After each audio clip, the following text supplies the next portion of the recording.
The 4-6 San Francisco 49ers head south this week to take on the 7-3 LA Rams, whose defense is starting to put the rest of the league on notice.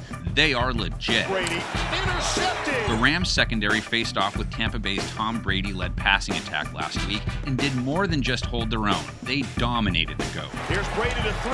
Intercepted. That wasn't the case of them playing over their heads either. LA is now second in rating allowed, first in yards per attempt allowed by a full half yard, second in passing yards per game allowed, and no team has allowed fewer TD passes than the Rams. The ball is punched away. That's a tough draw for the Niners passing attack, which is having to operate without George Kittle and will again be led by Nick Mullens, who has 6 TDs against 6 interceptions, his rating under 90.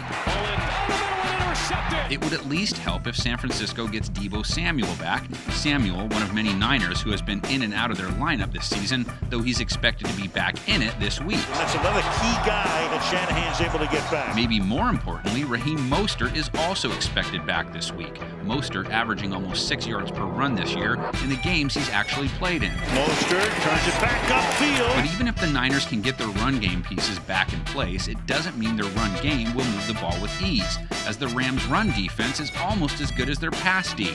Under 4 yards a carry allowed for the year, 5th fewest rushing yards per game allowed for the year. There, Ronald Jones stopped by Aaron Donald. Stopping the run also happens to be a strength of the 49ers defense, who also have held opposing ball carriers under 4 yards a rush. It's a loss of 5. But it's their pass D that will likely get tested more often than not in this one, and they not only have held teams to under 210 passing yards per game. That's a veteran move right there by Jimmy Ward. But they're hoping to get Richard Sherman back too, which would help make things even tougher on Jared Goff. And remember, when they faced each other the first time around, the Niners held Goff to under 200 yards passing and a 72 passer rating en route to a victory. And the pass will be intercepted in the end zone. And while Goff is coming off a win, it was a bit of an uneven performance because he threw for over 270 yards and 3 TDs. And Jared Goff's very comfortable with him. But he also threw 2 interceptions, the second time in the last 3 games he's been picked off multiple times. That pass is intercepted. The Rams, though, are sitting on top of the NFC West,